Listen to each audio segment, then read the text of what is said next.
हो जस अधम तुम ही एक जानत, और न जानन हारोरी किशोरी राधे। केवल और केवल एकमात्र आप जानती है मेरे अंदर कितने गुण अवगुण हैं, किंतु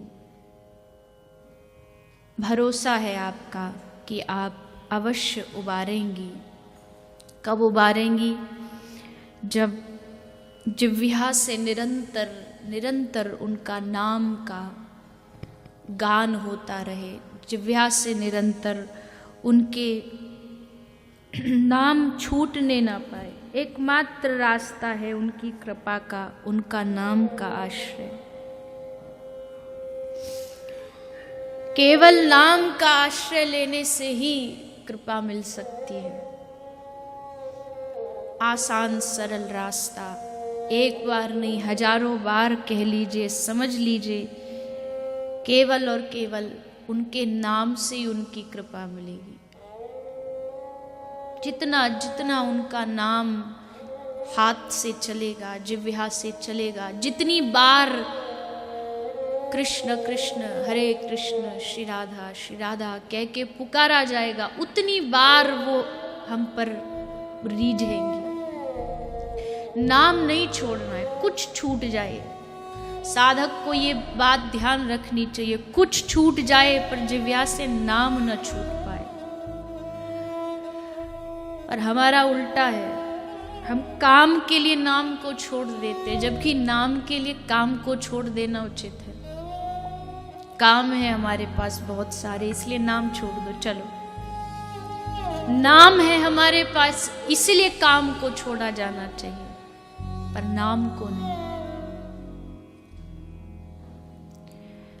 नाम की आश्रित हो जाइए, नाम को पकड़ लीजिए। जैसे दुनिया में बहुत सारे रोगों को उनका निदान पाने के लिए होम्योपैथी होती है, एलोपैथी होती है, वैसे भक्त के लिए नामोपैथी है। सब रोगों को ठीक करने के लिए नामोपैथी। ये अगर हाथ में चलती रहेगी, राम रक्षा स्तोत्र में कहा है कि नाम जापक का कोई बाल बाका नहीं कर सकता, यहां तक कि यमराज भी आंख उठा के उसकी तरफ नहीं देख सकता। जो नाम जापक होता है, सच्चा नाम जापक, यमराज भी कह देगा नहीं, इसके पास नहीं जाना, ये तो राधा राधा जपता, इससे दूर रहो, खतरा है इसके पास जाने।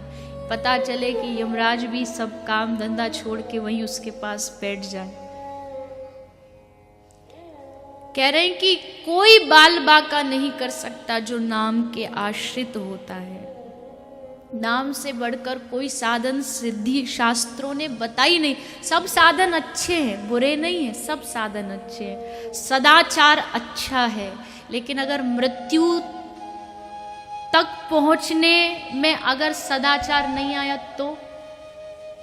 ध्यान करना अच्छा है, पर मृत्यु से पहले पहले ध्यान नहीं लगा तो। मन को वश में करना ठीक है, पर मन वश में नहीं हुआ तो क्या साधन बचा हमारे पास? हृदय में सतोगुण आए, सात्विक गुण आए, ये आने अच्छे हैं, पर नहीं आए मृत्यु तक तो एकमात्र ध्यान ना लगा, साधना ना हुई, सात्विक सदाचार आया ना आया, पर ये अगर है साथ में तो फिर ना किसी डर की आवश्यकता है, न किसी साधन की, न चिंता की आवश्यकता। बड़े बड़े महापुरुषों ने अपना जीवन सब जगह घुमाया, वेद मार्ग की ओर गए, शास्त्र को पढ़ा, सारी दुनिया में जितनी शास्त्र हैं, विधियां सब पढ़ डाली। हमने तो कुछ नहीं किया जीवन में, पर उन महापुरुषों ने सब पढ़ लिया, सब जगह भटक लिए, और फिर जब सब जगह से उनको एक निचोड़ मिला तो लाके हम जैसों के लिए दे दिया, जो कुछ नहीं कर पाते, कि लो कुछ नहीं कर पा रहे, ये लो भगवान का नाम, इसको बैठे बैठे जपो, बस कुछ नहीं करना, तुम कहीं नहीं जाना, कहीं नहीं भागना, किसी साधन के पीछे नहीं भागना, बस ये करो तुम। सबका निचोड़ दे दिया, सबका निचोड़ ला करके एकमात्र सदगुरु ने ये नाम पकड़ा दिया। इससे आगे अब कुछ नहीं, हमें फिर भी इससे आगे चाहिए। आज ये नाम जपते जपते तो बहुत समय हो गया, आप कुछ और बताओ, कुछ और रास्ता बताओ। कितने भी रास्ते कर लो, अंतिम यही है। इससे आगे, इससे बढ़कर और दूसरा कोई भी नहीं। ये अंत है, आरंभ भी यही है और अंत भी यही। आरंभ भी यहीं से ही होगा, भक्ति का आरंभ भी यहीं से होता है, नाम जप से ही होता है। और भक्ति का विश्राम भी, यानी लक्ष्य प्राप्ति भी इसी से होती है। उससे आप सोचते हो कि जो भगवत साधक होते हैं वो कुछ और ही करते होंगे, नहीं नहीं, हाँ भगवत लीला स्मरण करते हैं, लेकिन उसके साथ साथ करते वो भी नाम का स्मरण ही, नाम का जप, नाम का ध्यान। राम जपू जिह जानी, प्रीति सो प्रतीत मानी, राम नाम जपे जिहे जिय की जरनी। तुलसी बाबा ने बहुत सुंदर बात कही है कि नाम तो जपो, पर हम कभी कभी घबरा जाते हैं कि भैया नाम तो जप रहे पर मन तो लग ही नहीं रहा, मन तो भटक रहा है, तो इसको बाहर से फेरने से क्या फायदा। एक आध ऐसे दोहे भी हैं कुछ कि मन ना बदला तो ये जपने से क्या फायदा। ठीक है, वो स्थिति भी सही है, लेकिन बाबा तुलसी कहते हैं राम जपू जीह। तुलसीदास जी कह रहे जीभ से नाम जपो। अगर बाबा को पता होता कि हृदय से ही जपने से होता तो वो लिखते ना कि राम नाम हृदय से जपो। वो कह रहे हैं जी, केवल जिह्वा से जपो, बस जिह्वा से नाम निकले, हृदय से ना निकले कोई बात नहीं, पर जिह्वा से निकलना चाहिए। यद जिह्वाग्रे वर्तते नाम तुभ्यम। जिह्वा से नाम निकलना ये क्या कम बड़ी बात है। जिह्वा इधर उधर की बातों में कितना निरंतर आनंद लेती रहती है, इसकी बुराई, इसकी बुराई, इसको ये बोल दिया, उसको वो बोल दिया। कितने लोग हैं इस दुनिया में जो अपनी जिह्वा को बस इसी काम के लिए उपयोग करते हैं, दूसरों की बुराई के लिए। घर के और कोई नहीं मिलता तो घर के नौकर को बिठा लेंगे, उसी को बिठा के बस जिह्वा से उसी के साथ बुराइयां आरंभ, निंदा आरंभ। जबकि जिह्वा मिली थी कि तुम बैठ के नाम जप करो। अगर तुम्हारे पास खाली समय है तो क्या करो उस खाली समय का। खाली समय को आप अपनी जिह्वा से निरंतर नाम जप के लिए उपयोग करो। नहीं मन लगता कोई बात नहीं, जिह्वा तो चलेगी, जिह्वा से तो नाम जप चलेगा। अब मन चालाक है, मन खूब चालाक है, मन से ज्यादा चालाक इस दुनिया में दूसरा कोई नहीं। इतना चालाक है मन कि आप कहो कि भैया जिह्वा से लेने की क्या आवश्यकता, हम तो मानसिक जप कर लेते हैं। बहुत सारे लोग मैंने ऐसे देखे, क्या ये माला वाला से, तो ये तो गिन के क्या करना, गिनती थोड़ी होती है भगवान के नाम की। जो गिनते हैं वो तो पागल है, भगवान का नाम गिन गिन के लेते हैं। आपकी बात सही है, भगवान का नाम गिनना नहीं चाहिए, पर पहले कम से कम गिन के इतनी तो कर लो कि आपकी जिह्वा से फिर निरंतर नाम चलता रहे। इतनी हुई नहीं और आप मानसिक वाली स्थिति पे पहुंच गए कि हम तो मानसिक जाप करेंगे, हम तो मन से जाप करते हैं, 24 घंटे हमारे मन से चलता है। 24 घंटे नहीं, 2-4 नाम भी मन से नहीं चल पाएंगे जब तक अभ्यास नहीं होगा नाम जप का। ये स्थितियां ऊंचे महापुरुषों के लिए, हम जैसों के लिए नहीं कि मानसिक चल रहा है। कब चलेगा मानसिक? मानसिक तब चलेगा जब हाथ से अभ्यास हो जाएगा ना, और जीभ से अभ्यास हो जाएगा। मुंह बंद है, ये भी अभ्यास हमें करना चाहिए। अभी बैठे हैं, माला कर रहे हैं, तो माला ऐसी होनी चाहिए, या तो आपके होठ हिले, आवाज भले ना आए, आवाज करोगे तो फिर हो गई कथा, किंतु ऐसा जाप होना चाहिए कि या तो होठ आपके हल्के हल्के हिलते रहे, आवाज ना आए, सिर्फ होठ हिले। या और आपकी थोड़ी अभ्यास बढ़ गई तो मुख भले बंद रखो पर अंदर जिह्वा हिलनी चाहिए। मुख बंद है और जिह्वा नाम मंत्र का जाप कर रही। ये 2 स्थिति पहले आपको करनी पड़ेंगी। ये जब 2 स्थिति फिर परिपक्व हो जाएंगी। अब आप कहो मानसिक जब, तो मानसिक मतलब मन से। अब मन तो इतना चालाक है कि आप एक जाप करोगे, एक नाम लोगे तो कहीं और चला जाएगा, एक नाम लोगे मुंबई चला जाएगा, एक नाम लेके फिर भूल गया, फिर मुंबई पहुंचा, फिर कलकत्ता, फिर बंबई, पहुंचता ही रहेगा ही। पर अगर जीभ से नाम चल रहा है तो क्या होगा? बोले मन भले कहीं भी जाए, मन जहां जाएगा जिह्वा से नाम भी वहीं साथ साथ जाएगा। अगर मन मुंबई पहुंच भी गया तो कोई बात नहीं, जिह्वा से भी नाम वहीं जाएगा।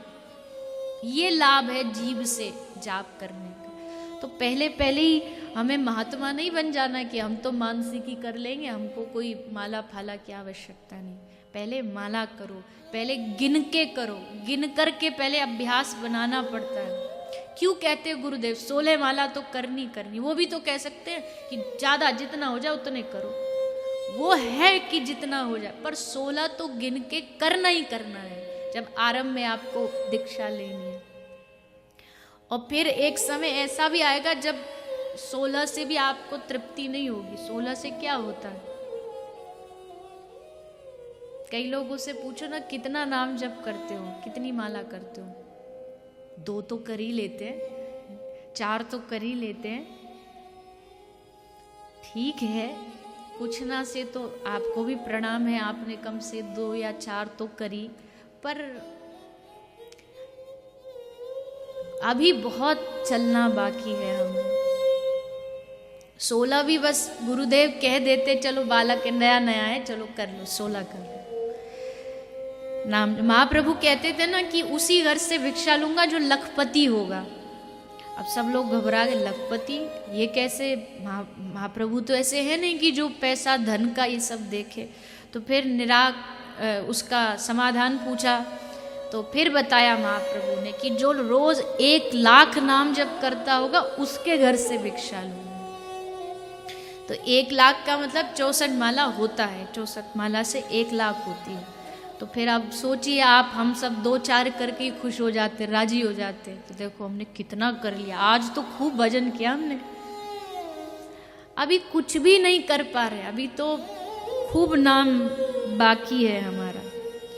तो नाम को पकड़े रखिए, ध्यान मन ये सब बाद में अपने आप चलते चलते ठाकुर जी करा देंगे, पर पहले तो अभ्यास बनाइए, जिह्वा से अभ्यास बनाइए।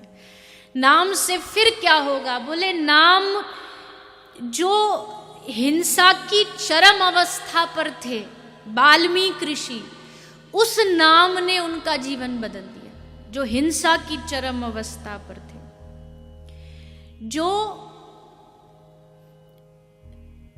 अपराध व्यभिचार की चरम अवस्था पर था अजामिल, उसका नाम ने जीवन बदल दिया। जो वैश्यागामी थे वैसे श्री बिल्व मंगल जी का जीवन बदल दिया। अरे और तो छोड़िए आप, जो काम की चरम अवस्था पर थे, बहू एक दिन भी मायके जाए तो बाबा तुलसी घबरा जाते थे। पत्नी मायके ना चली जाए, कितनी बार मायके वाले लेने आए रत्ना को, बाबा तुलसी ने वापस भिजा दिया। बोले हम इनके बगैर नहीं रह सकते, ये नहीं जाएंगी, एक क्षण ना रह पाए। और जब गई जब वो चली गई मायके, तो फिर मिलन की उत्कंठा जागी कि अब तो कैसे मिलूं जा करके। तो इतनी संसार में मिलन की इतनी अवस्था उनकी जागी कि शव को नाव समझ करके उसमें चले गए और सर्प को रस्सी समझ के उसके घर में चढ़ गए। जब रत्ना ने देखा अर्धरात्रि को ये कहाँ मेरे पास आए हैं, धन्य है वो रत्ना भी जिसने, वो प्रसन्न नहीं हुई कि देखो हम पर कितने आकर्षित है, वाह वाह कितना आनंद की बात है। नहीं, रत्ना कहती है कि आप इतनी ठंड में अर्धरात्रि को इस हार्ड मांस के शरीर से मिलने के लिए आए, इतनी उत्कंठा बढ़ गई कि आपको ये तक याद नहीं रहा ये शव है, ये सर्प है। अगर आप यही प्रेम रत्ना की जगह राम से कर लोगे तो आपको भगवान की प्राप्ति कितनी जल्दी हो जाएगी। बस मोड़ दिया उस ओर बाबा तुलसी को, और फिर राम नाम को पकड़ा। रामचरितमानस से अधिक राम नाम की महिमा किसी ने नहीं गाई, बाबा तुलसी ने जो गाई है, क्योंकि वो राम नाम की महिमा जानते हैं, ऐसा नहीं जानते हैं। बाबा तुलसी जो है पूर्व में श्री वाल्मीकि ऋषि भक्तमाल में ऐसा लिखा है, श्री नाभा जी ने वर्णन किया है कि हनुमान जी ने एक नाटक लिखी थी रामचरित्र गाने के लिए। एक नाटक शैली में भगवान राम के सुयश का गान करने के लिए हनुमान जी ने एक नाटक लिखी जिसका नाम हनुमान नाटकम था। तो उस हनुमान नाटक में बड़े सुंदर रूप में भगवान राम के सुयश का वर्णन किया था श्री हनुमान जी ने, और उन्होंने उसको ला करके वाल्मीकि ऋषि को दिखाया कि लीजिए हमने ये रचना की है। उसका अध्ययन करके वाल्मीकि ऋषि एकदम प्रसन्न हो गए, विभोर होके नृत्य करने लगे, वाह वाह वाह क्या रचना की है प्रभु आपने। हनुमान जी ने देखा, बड़े भाव विभोर हो गए हमारे रचना को देख के, तो हनुमान जी भी प्रसन्न हुए, मांगो हम आपको क्या दे, आपने हमारी रचना की इतनी प्रशंसा की। तो अब देखो ईर्ष्या कैसी होती है। इतने बड़े महापुरुष को लगा कि अगर ये हनुमान नाटक लोगों के पास पहुंच गई तो मेरी जो रचना है ना रामायण की, उसकी महिमा कम हो जाएगी। ईर्ष्या का बीज आ गया हृदय में। और क्या मांग लिया वरदान में? बोले हनुमान जी अगर आप वरदान देना चाहते हो तो अपनी इस रचना को जाके समुद्र में फेंक दो। हनुमान जी भी परम भक्त है, राम का दास ऐसे ही थोड़ी है, फेंक दिया। लेकिन श्राप दिया, तुम्हारे अंदर ऐसी ईर्ष्या, कलयुगी जीवों जैसा व्यवहार करते हो, जाओ कलयुगी जीव बन जाओ।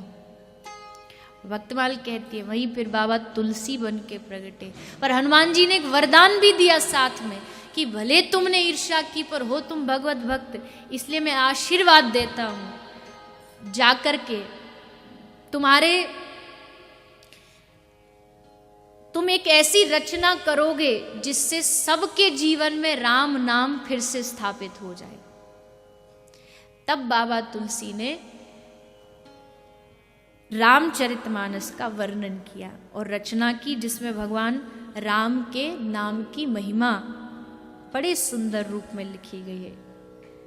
इसलिए भी याद रखें, प्रभु नाम जो है वो सब साधनों का सार है। जिसने इस नाम का आश्रय ग्रहण किया है उसका बेड़ा पार हुआ। कितना बड़े से बड़ा गृहस्थी भी क्यों ना हो, लेकिन अगर नाम का स्मरण उसे हो जाए। पूज्य श्री भाई जी गृहस्थी थे, गीता प्रेस के जो संचय करता है श्री हनुमान प्रसाद पोद्दार जी, उन ग्रस्त हो करके पूज्यपाद श्री राधा बाबा जी उनको अपना आदर्श मानते थे, जबकि वो गृहस्थी थे और राधा बाबा सन्यासी थे। क्यों? नाम के प्रभाव के कारण। इन महापुरुषों का चरित्र पढ़िए आप, इन महापुरुषों का चरित्र सबको पढ़ना चाहिए ताकि हमारे अंदर ये नाम की रुचि जागृत हो। ऐसे बड़े बड़े गृहस्थी भी अगर नाम का आश्रय कर लें तो बड़े बड़े वैरागी भी उनके चरण स्पर्श करते हैं। नाम में इतनी शक्ति है, इतनी महिमा।